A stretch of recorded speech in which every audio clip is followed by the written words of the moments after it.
안녕하십니까. 피곤하시죠? 오늘 본문 말씀 먼저 읽겠습니다. 에베소서 3장입니다.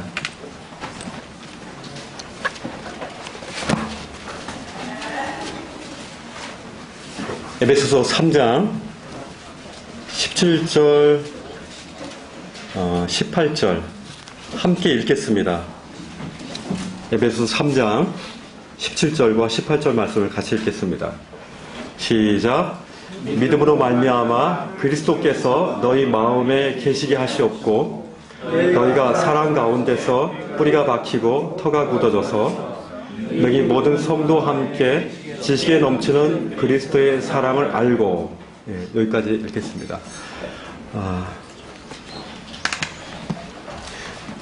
오늘 본문 말씀을 보시면요, 믿음으로 말미암아 그리스도께서 우리 안에서 이제 계신다고 했습니다. 우리 안에 터를 잡으신다는 거죠.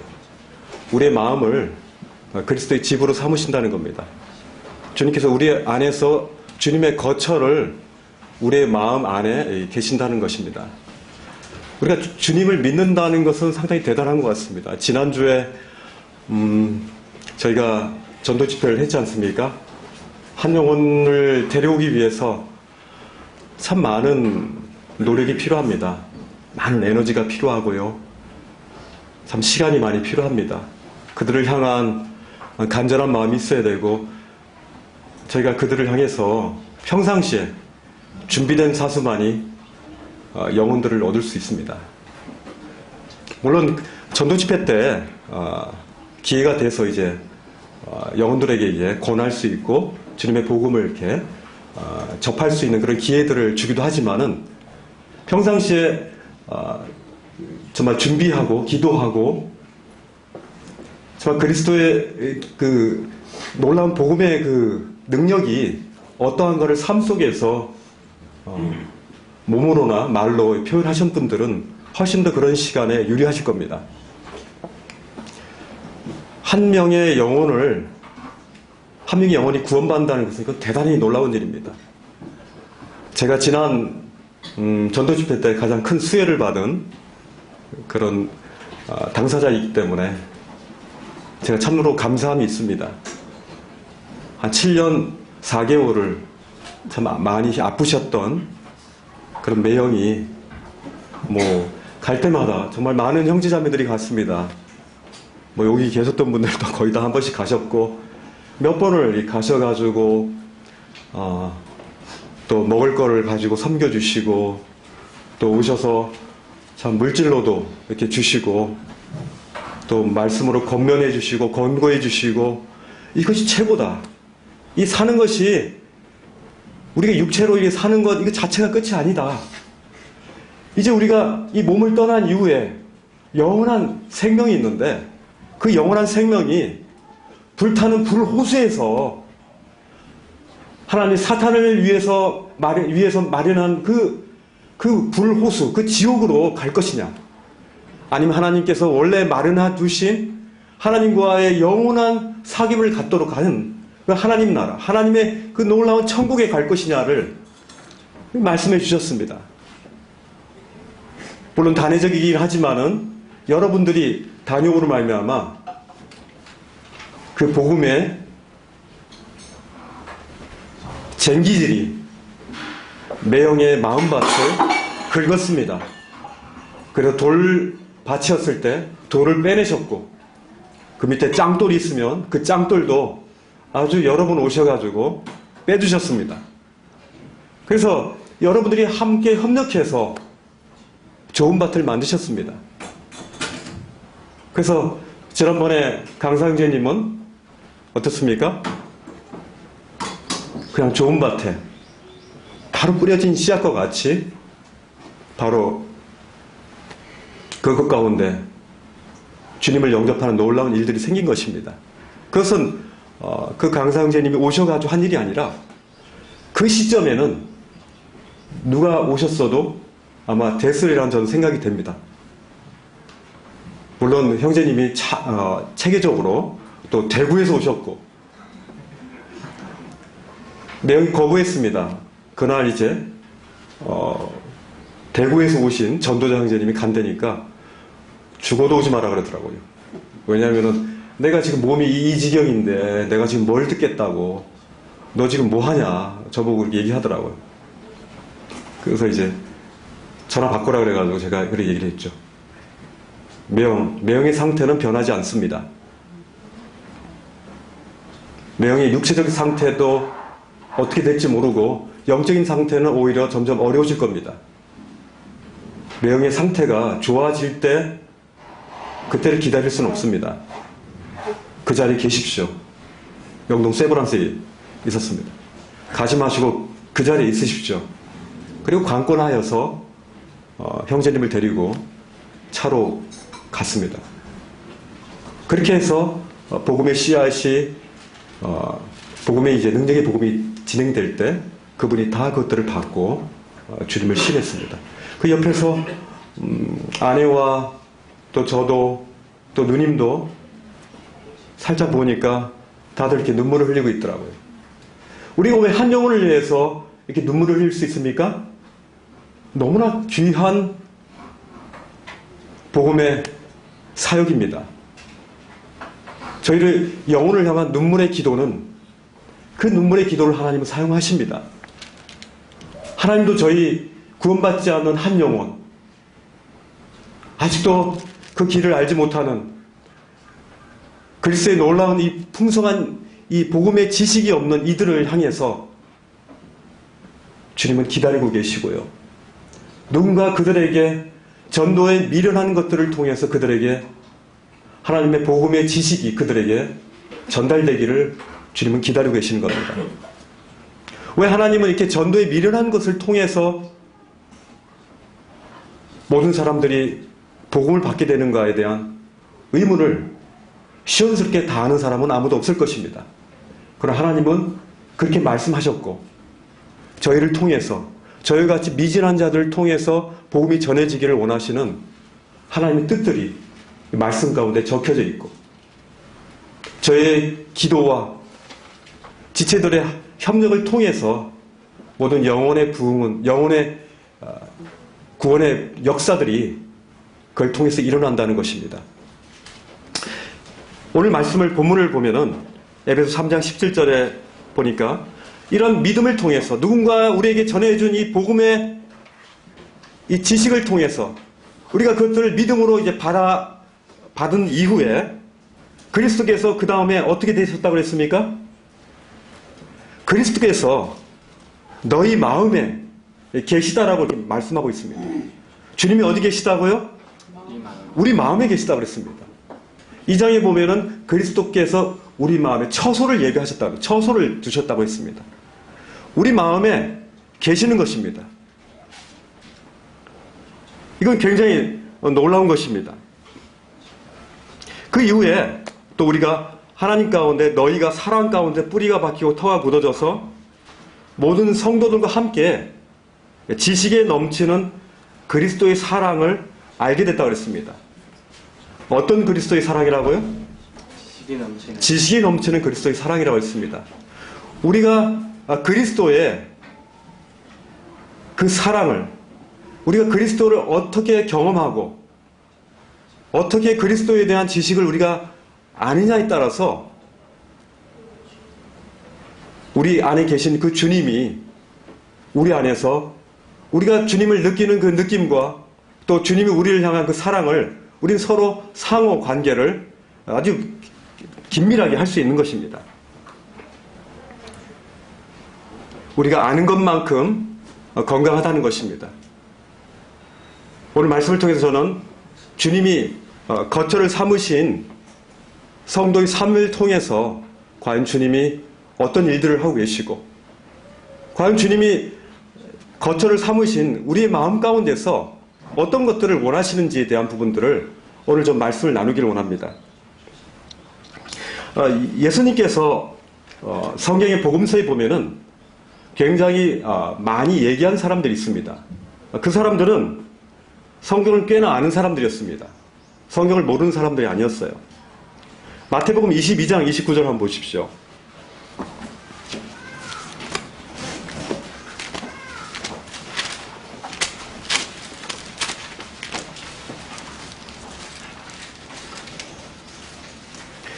22장 29절에 보면은 예수님께서 이렇게 말씀하십니다. 예수께서 대답하여 이르시되 너희가 성경도 하나님의 능력도 알지 못하는 거로 오해하였도다 이렇게 했습니다. 그들은 나름 성경을 외우다시피 한 유대인들이었습니다. 성경을 그들의 가장 중심으로 그들의 정신적 지주고 철학적이고 모든 사상과 그들의 삶의 근거를 바로 성경에서 찾았던 사람들입니다. 어린이 때부터 그들은 모세오경을 암송하도록 하고 성인식에서 그 암송한 말씀들을 통해서 사람들이 그들에게 성인식을 치를 정도로 모든 것이 성경 위주의 삶입니다. 심지어 물에다 붙여놓고 손목에다 쓰고 이마에다 붙이는 아주 성경을 굉장히 사랑하는 사람들이었습니다. 그런데도 불구하고 그들에게 주님은 너희가 성경도 하나님의 능력도 알지 못한다고 했습니다. 그러므로 말미암아 너희가 오해하였도다고 했습니다. 요한복음 3장 16절에 보면은 얼마나 위대한 말씀입니까? 하나님 우리를 향한 놀라운 사랑을 표현한 요한복음 3장 16절이 있기 전에 요한복음 3장 10절에 우리 주님은 이렇게 말씀하십니다. 너는 이스라엘의 선생으로서 이러한 것을 알지 못하느냐. 니고데모에게 그렇게 얘기한 것입니다.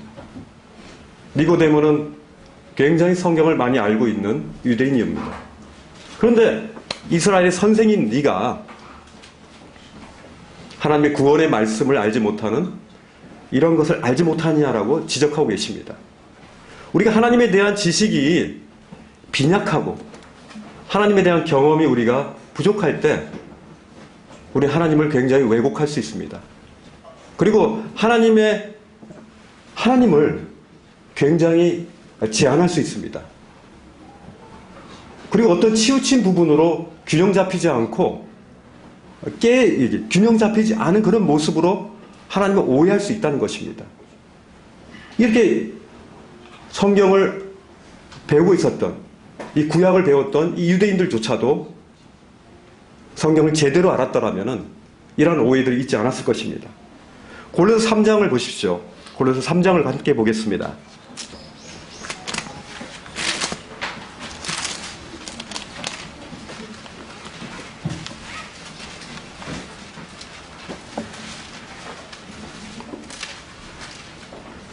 골로새 3장 1절에 보면은 바울은 이 골로새서의 성도들에게 참 많은 말씀을 합니다. 1절에 보면 위의 것을 찾으라고 합니다. 그죠? 이미 골로새 성도들은 이미 그리스도를 아는 자들이었습니다. 심지어 부활에 대한 부분들을 부활 신앙을 가졌던 성도들입니다. 그런데 그들에게조차 그렇게 그리스도를 안다고 하는 그들에게조차도 위의 것을 찾지 않고 땅에 있는 지체, 땅인 지체가 뭐라고 했습니까? 여기 보면은 음란과 부정과 사욕과 악한 정욕과 이런 탐욕, 이런 모든 우상 숭배들에 대한 부분들을 골로새 교회에서 만약에 추구하는 그런 자들이 있다면 그런 지체들은 바로 부활신앙을 가졌던 성도들일지라도 이런 부분으로 다시 빠질 수 있다는 가능성을 보여주는 겁니다. 그들에게는 하나님의 진노가 임한다고 말씀하고 있습니다. 3장 6절을 보십시오. 3장 6절에 보면은 이런 땅에 있는 지체를 죽이지 못한 우상숭배하는 이런 모습들을 통해서 바로 하나님의 화를 내신다는 겁니다. 하나님이 진노하신다는 겁니다. 하나님 진노는 뭡니까?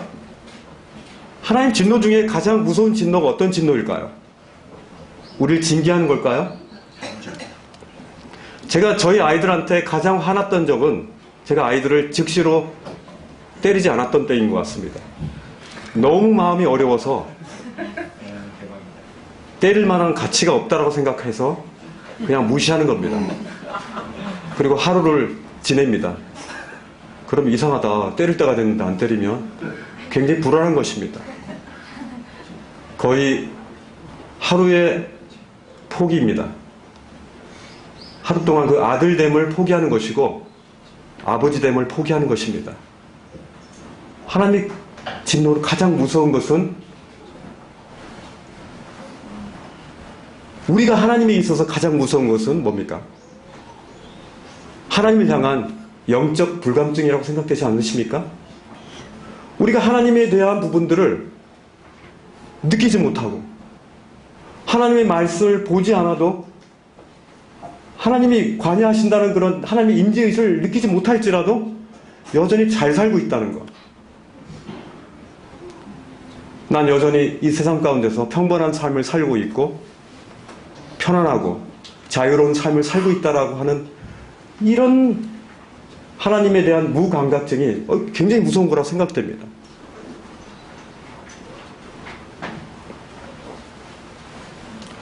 하나님 임재 없이도 사는 생활, 다시 옛사람의 행위를 그대로 유지해가는 삶, 정말 무섭습니다. 영적인 실상을 예전에 경험했지만은 그러나 지금, now, 바로 지금 실제로 영이신 그 하나님, 내 마음에 거주하신 그 하나님과 아무 상관없이 사는 삶, 이런 영적 불감증, 차라리 영적 침체라는 그런 괴로움을 당했더라면 좋았을 것을. 영적 침체는 하나님을 갈망하는 자에게 있는 축복입니다. 그렇지 않습니까? 내가 뭔가 이상해. 하나님을 말미암아 이게 채워져야 되는데 내가 함으로 말미암아 하나님의 자리를 쫓아버려. 그로 말미암아 오는 이런 허전함, 공허함, 완성되지 못한 그런 느낌. 이런 영적인 어떤 침체를 느낀다는 것은 굉장히 그나마 건강한 것이죠. 그것조차도 없이 그냥 아침에 일어나서 다람쥐 쳇바퀴 돌듯이 종교적인 그런 이 바리새인과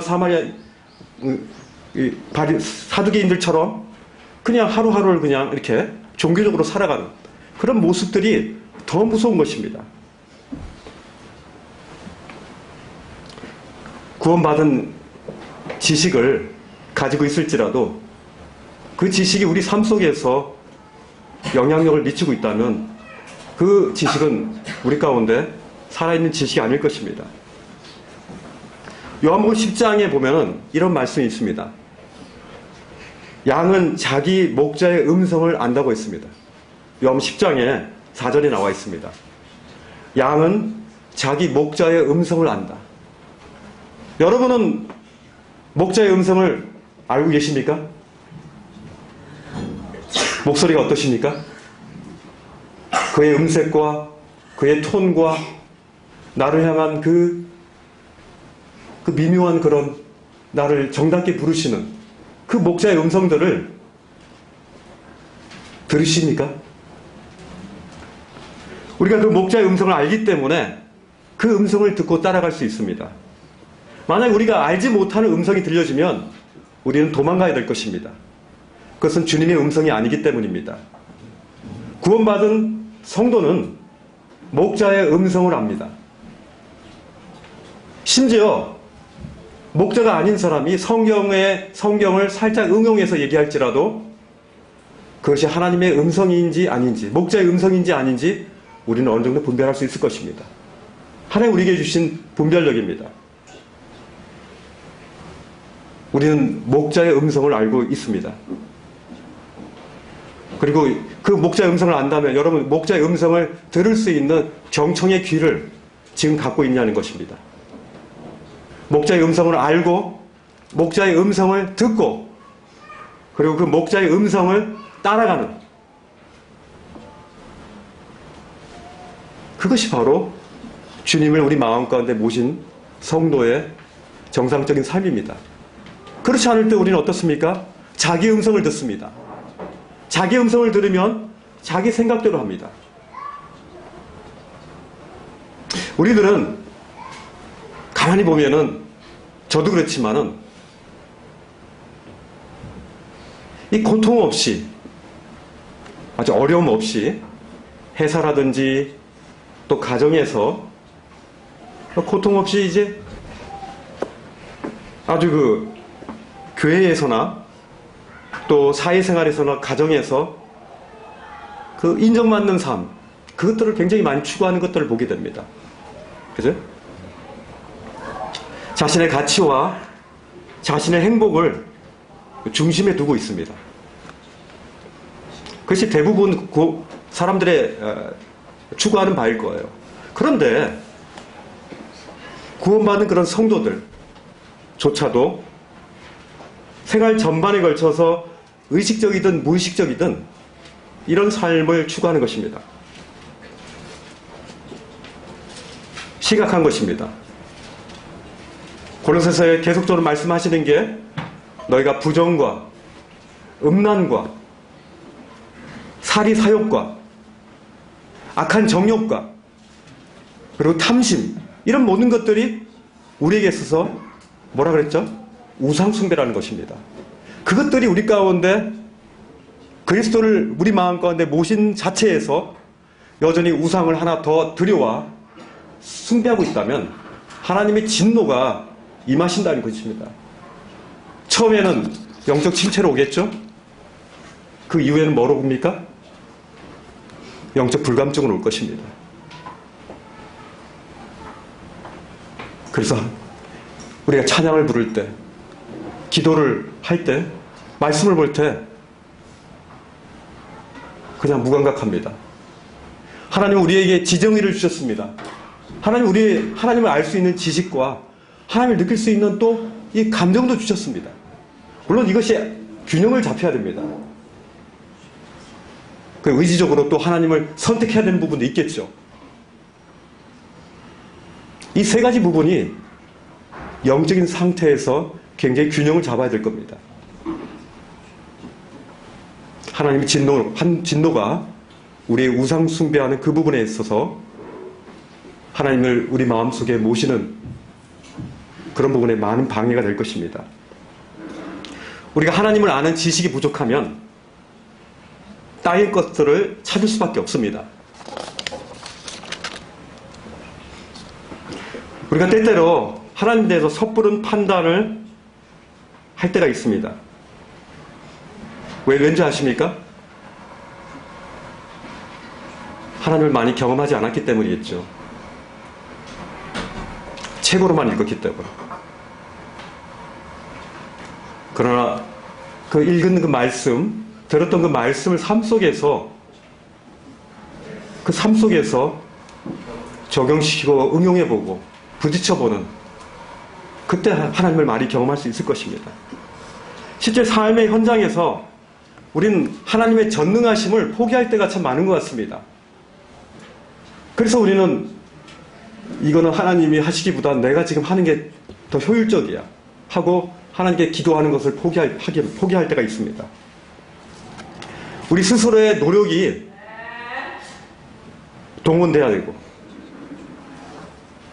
자기 신념으로 그것들을 하는 것이 하나님께 맡기는 것보다도 훨씬 더 편리할 때가 많습니다.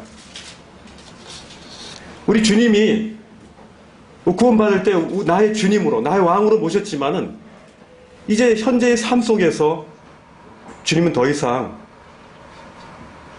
내가 의뢰할 주인으로, 물어봐야 할 그 주인으로, 내가 정말 모든 방향과 모든 목표를 둬야 될 그런 왕으로서의 그런 신분들을 잊어버리고 우리 자신이 여전히 또 주님도 있고 나도 있고 여전히 이 두 가지가 존재하는 그런 모습들을 보게 되는 것입니다. 하나님을 아는 지식이 부족하기 때문에 그렇습니다. 하나님을 아는 지식이 하나님을 오해할 만큼 빈약해서는 안 됐다고 생각합니다. 모든 순간, 모든 상황에서 주님으로 인정되고 그분의 능력이 우리 모든 성도들에게 참 미치는 삶 속에서 작은 부분부터 큰 부분까지 미치는 주님의 정말 말씀이 우리 삶 속에서 주님의 지식이 우리의 모든 삶 속에 스며들어서 모든 것에 미치는 그런 삶을 살았으면 참 좋겠다는 생각이 듭니다. 때때로 우리 주님을 아는 지식이 우리가 부족하기 때문에 우리가 참 많은 기도에 오류를 합니다. 제가 이런 기도를 참 많이 했던 것 같습니다. 하나님, 제가 무엇을 하길 원하십니까? 그럴듯하지 않아요? 그래도 하나님께 물어보잖아요, 그죠? 하나님, 제가 무엇을 하길 원하십니까? 하나님, 어느 길로 가길 원하십니까? 잘못된 기도는 아닙니다. 그런데 하나님이 어떠한 분인지를 잘 알지 못하는 기도예요. 이 말씀을 준비하면서 적어가면서 제가 그런 생각을 했습니다.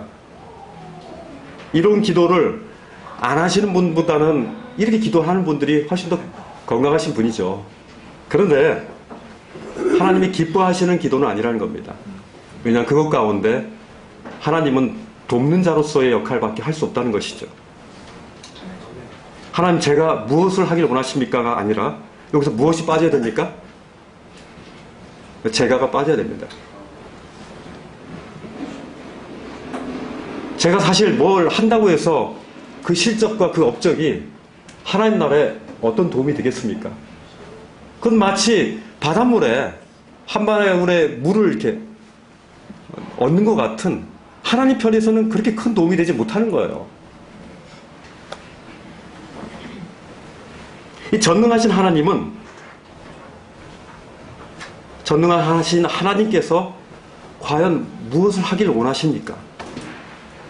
제 속에서 과연 하나님은 지금 어떤 생각이십니까? 하나님 지금 저에 대해서 무엇을 말씀하기를 원하십니까? 이런 기도가 훨씬 더 낫지 않습니까? 하나님이 처음부터 끝까지를 시작과 끝, 알파 오메가가 되시는 하나님을 인정하는 겁니다. 에베소 3장 17절 한번 보시겠습니다.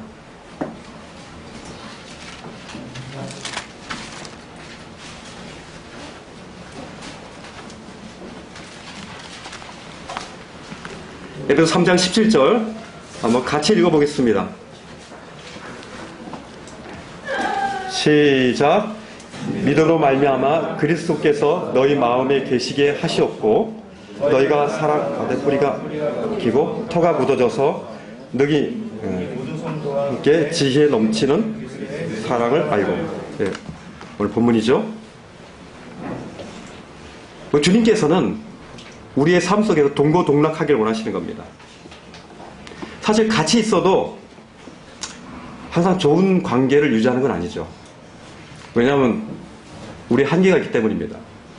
그렇지 않으면 어떻게 그런 어려운 가정이 있을 수 있고 또 어려운 그런 직장에서의 그런 어려운 관계가 있을 수 있겠습니까? 항상 좋은 관계만 있을 수는 없습니다. 주님이 우리 마음에 있지만 우리는 얼마든지 주님과 서운한 관계로 있을 수 있습니다. 그렇기 때문에 내가 무엇을 하기를 원하는 이런 기도보다도 우선시해야 되는 것은 바로 주님과의 관계입니다. 주님과의 좋은 관계, 주님과의 그 지식에 넘치는 그 사랑의 관계가 유지될 때 그것이 먼저 우선이라는 겁니다. 요한복음 5장 42절을 한번 보겠습니다.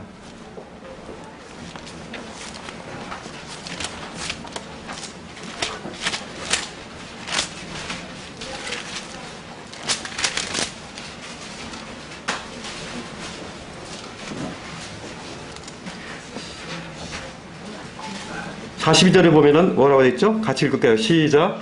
다만 하나님을 사랑하는 것이 너희 속에 없음을 알노라. 하나님을 사랑하는 것이 너희 속에 없다는 겁니다.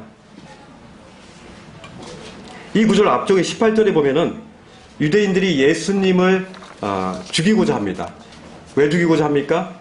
유대인들이 이제 예수님이 안식일을 범하고 있습니다. 안식일날 병을 고치고 있고요. 그리고 그들이 목숨을 내고 사수하는 그 안식을 범하고 계시는 겁니다. 그 병자들을 또 치료하고, 또 예수님께서 하나님을 자신의 아버지라고 그런 겁니다. 이 젊은 사람이 지금 뭔 얘기하는 거 하면서 굉장히 분노하고 있습니다.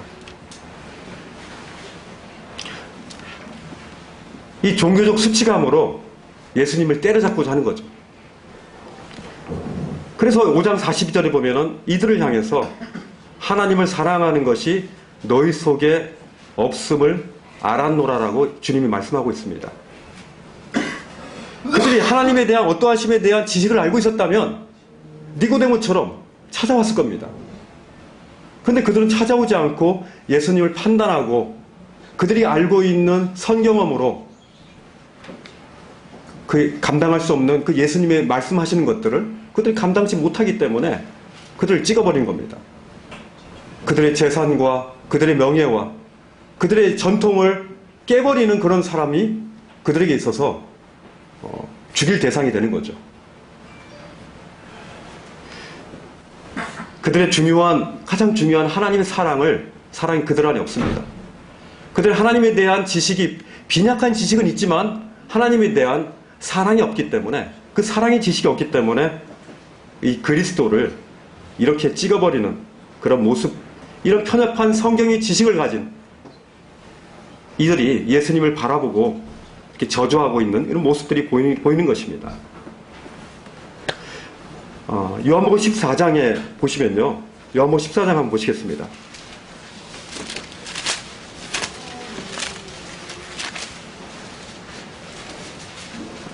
14장 23절에 보면은 예수께서 대답하여 이르시되 사람이 나를 사랑하면 내 말을 지키리니 내 아버지께서 그를 사랑하실 것이요 우리가 그에게서 가서 거처를 그와 함께 하리라고 말씀하셨습니다.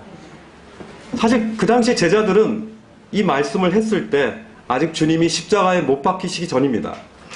이해하기 힘들었습니다. 어떻게 주님이 우리와 함께 있는데 그에게 가서 거처를 그와 함께 한다 그렇게 하실까? 아직 주님이 십자가에 못 박히시 전이고 보혜사 성령님에 대해서 이제 다음 말씀으로 말씀하고 있습니다. 그 제자들에게는 삼위일체 하나님에 대한 개념도 없었습니다. 그들에게 처소를 예비하러 가신다는 말씀도, 내가 있을 곳에 너희도 있게 한다는 그런 말씀도 이해하기 굉장히 어려웠을 것입니다. 그래도 주님은 분명히 말씀하십니다. 그 제자들의 마음 안에 주님의 거처를 두겠다고 말씀하시는 것입니다. 주님이 이제 십자가와 부활 이후에 오순절이 되었을 때야 그들이 이제 알 수 있었습니다. 그리스도의 성령의 손이 사람의 손으로 지은 헤롯 성전에 있지 않았다는 것입니다. 이제 인간의 마음, 하나님의 구원의 복음의 지식을 받아들인 누구 안에? 바로 성도 안에, 이 성도 안에 거하게 된 것입니다. 인간의 마음이 그리스도의 처소가 된 것입니다. 얼마나 놀라운 일입니까?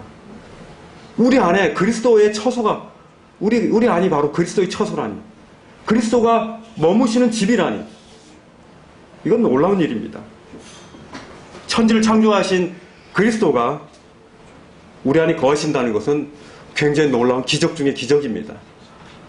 이것이 하나님에 대한 이 지식 중에 가장 큰 으뜸의 지식이 아닌가 저는 생각이 됩니다. 때때로 우리가 교회 가운데서 또 어느 정도 열심히 일하고 또 삶의 전 현장에서 열심히 이제 일을 함으로 말미암아 때때로 그런 일들이 주님의 관계보다 더 우선시되는 그런 경향이 많이 있습니다. 근데 그리스도를 그 마음 가운데 주인으로 모신 그런 사람들의 특징은 그런 일에 쫓기다 보면 곧 지치게 됩니다. 그리스도가 주인 되지 못한 그런 영역들이 점점 넓어짐으로 말미암아 그 가운데 주님을 안 이후로도 우리 가운데 공허가 찾아올 수 있습니다.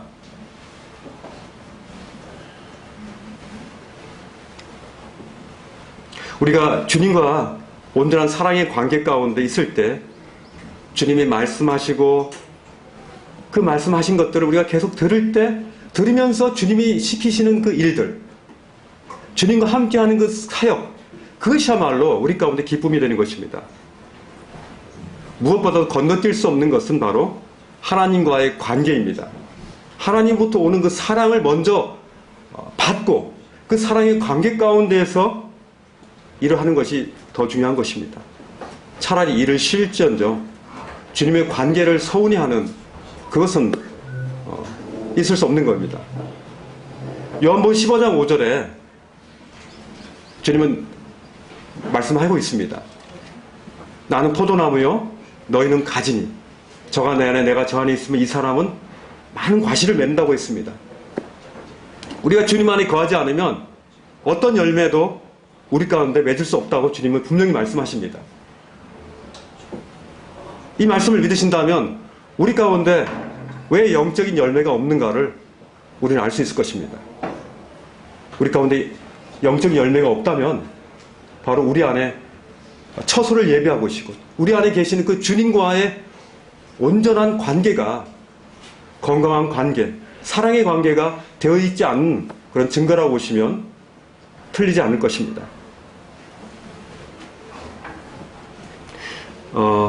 마태복음 11장 28절부터 30절에 보면은 11장 28절에 30절에 보면은 우리 주님이 이렇게 말씀하십니다. 수고하고 무거운 짐진 자들아 다 내게로 오라. 내가 너희를 쉬게 하겠다.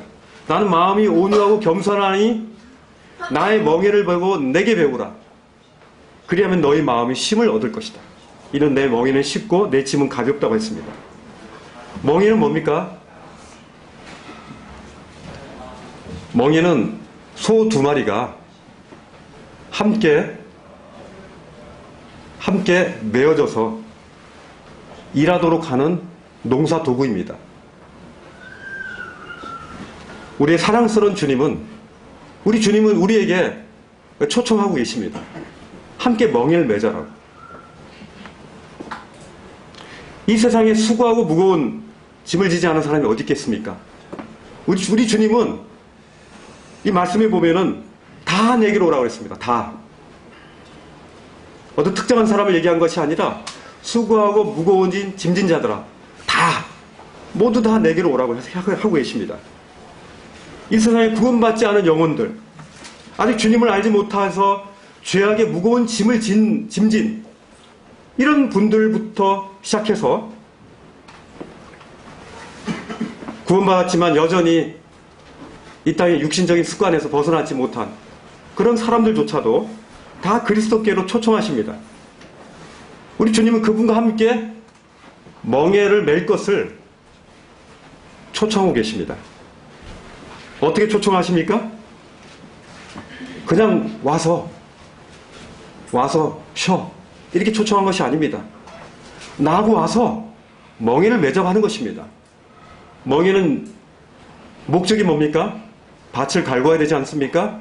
이 땅 가운데 우리는 갈궈야 될, 좋은 땅으로 만들어야 될 밭이 굉장히 많은 것입니다.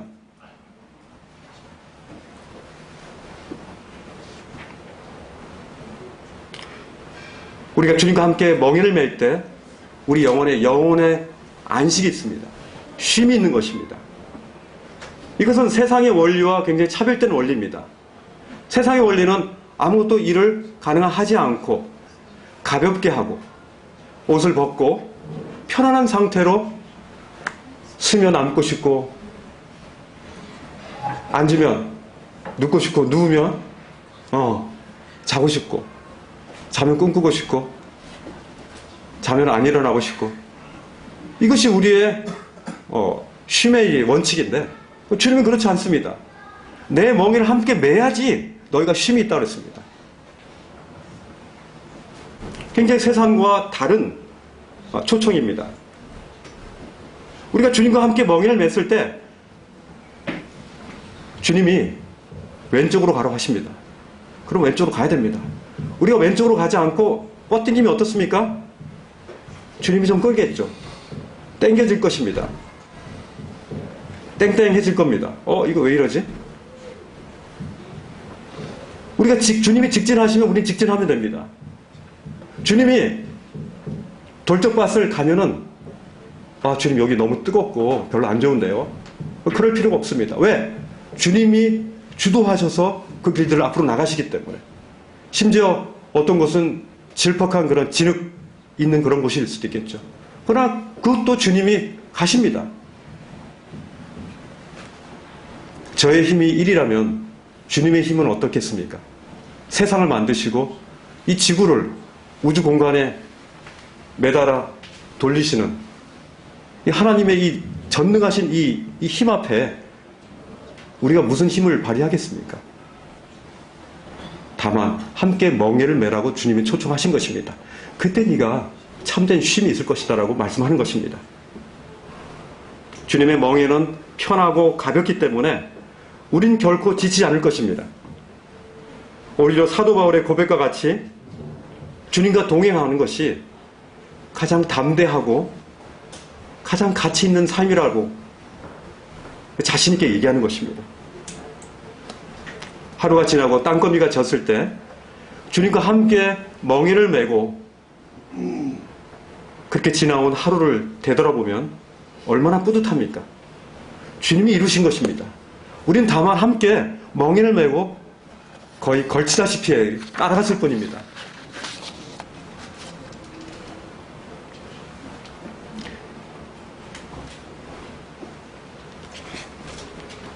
우리가 주님의 우리 안에서 거처를 삼으시고 우리의 주인 되심을 인정하는 것은 주님과 함께 멍에를 매는 것인데 이게 쉬운 것 같지만 쉽습니까? 굉장히 쉬울 수 있습니다. 그러나 우리 가운데 또 쉽지 않은 부분이 있습니다. 왜냐하면 우리 가운데 아직 이 육체가 있기 때문에 아직도 처리받지 않은 그런 옛사람의 그런 모습들이 습관들이 우리 가운데 남아있기 때문에 여전히 그것들을 우리로 하여금 주님 되심을 인정하지 못하도록 우리를 끌어당기는 것입니다. 제가 주님보다 평생 살면서 주님보다 더 사랑하는 것이 있을 때 굉장히 고민한 적이 있었습니다. 어떤 때는 한 여자가 있을 때 있었고요. 한 여자가 주님보다 더 사랑하게 되는 거예요, 저한테. 괴로웠습니다. 주님보다 저 여자가 더 사랑스럽습니다. 이거 어떻게 해야 됩니까? 이런 고민이 됐습니다. 주님 앞에 울부짖었습니다.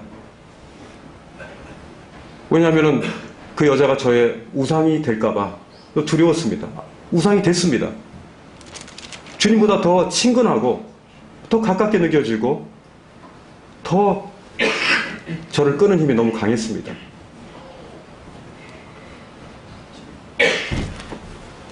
그리고 어떤 때는 또 자녀들이 저희 우상 숭배의 대상이 됐었을 때 있었습니다. 또 어떤 때는 비교의식으로 동료들 간의 비교의식 때문에 벌써 상가를 몇 개를 2개를 샀다고 아파트를 몇 개 했는데 몇 개 올랐다고 이런 비교의식 때문에 또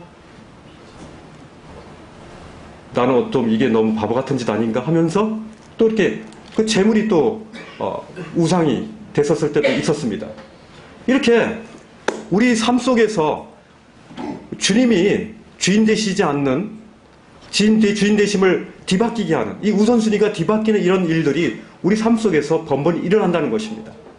그럴 때마다 우리는 어떻게 해야 됩니까? 주님을 바라봐야죠.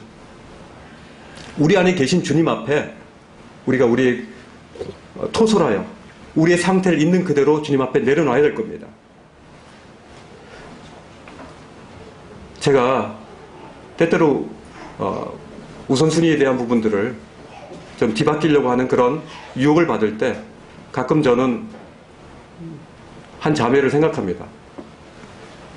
예전에 제가 한번 간증을 들었던 적이 있는 것 같은데 이 자매는 굉장히 조용한 자매입니다.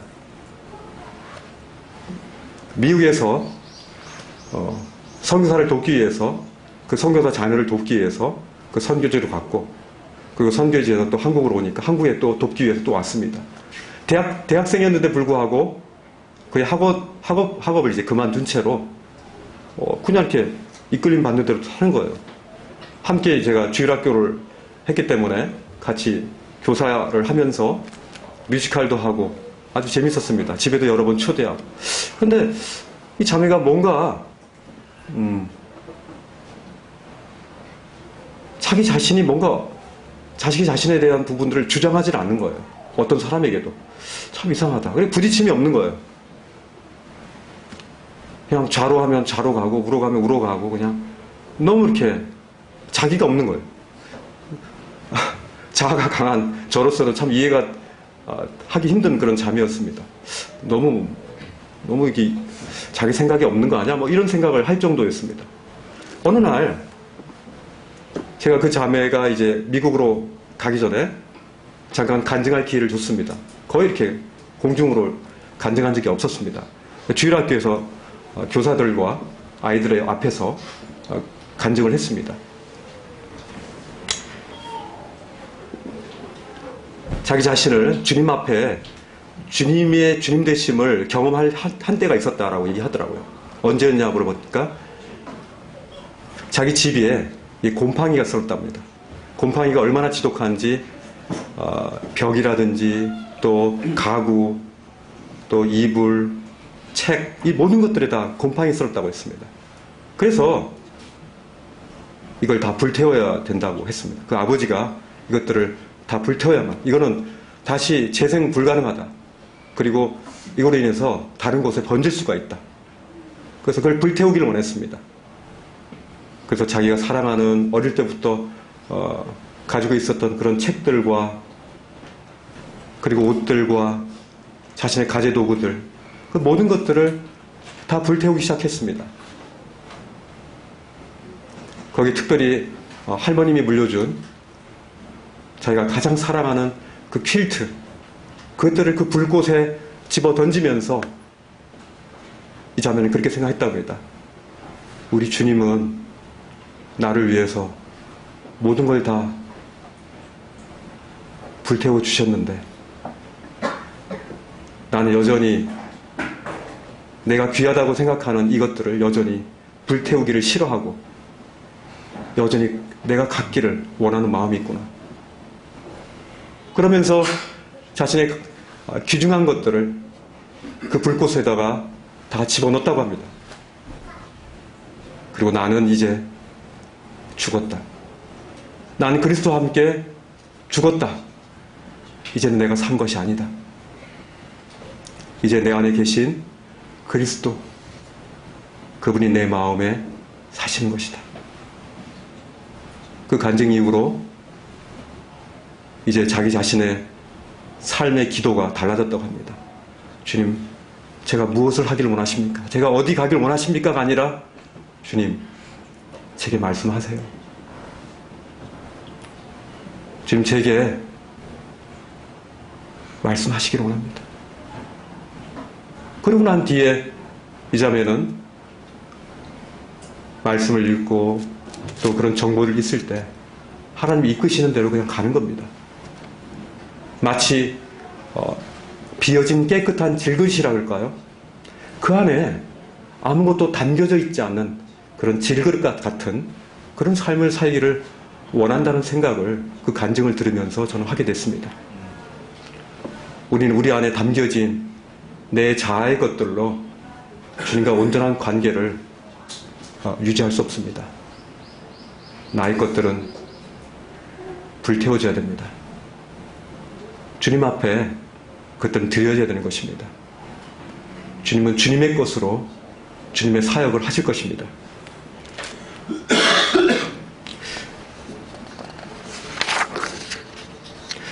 성경에 굉장히 평범한 사람들이 하나님의 주님 되심을 인정할 때 주님의 놀라운 사역을 한 것들을 보게 됩니다. 야고보서 5장 17절 18절에 보니까 엘리야는 우리와 성정이 같은 사람이라고 했습니다.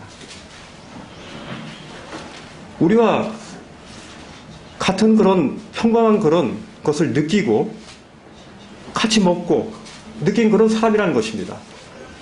엘리야라고 해서 대단한 사람이 아니라는 겁니다. 엘리야는 우리와 같은 성정이 같은 사람이지만 그가 하나님 앞에 비가 오지 않기를 기도하니까 어땠습니까? 3년 6개월 동안 땅에 비가 오지 않았다고 했습니다.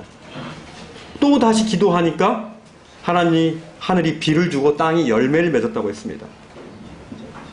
엘리야는 비범한 사람이 아니었습니다. 겁도 많은 사람이었습니다. 두려움이 많은 사람이었어요. 그러나 그가 하나님을 신뢰하고 하나님께 기도했을 때 그는 평범했지만 종으로서의 그의 역할을 담당했을 때 하나님의 놀라운 능력을 발휘하신 것입니다. 사도행전 4장에 보니까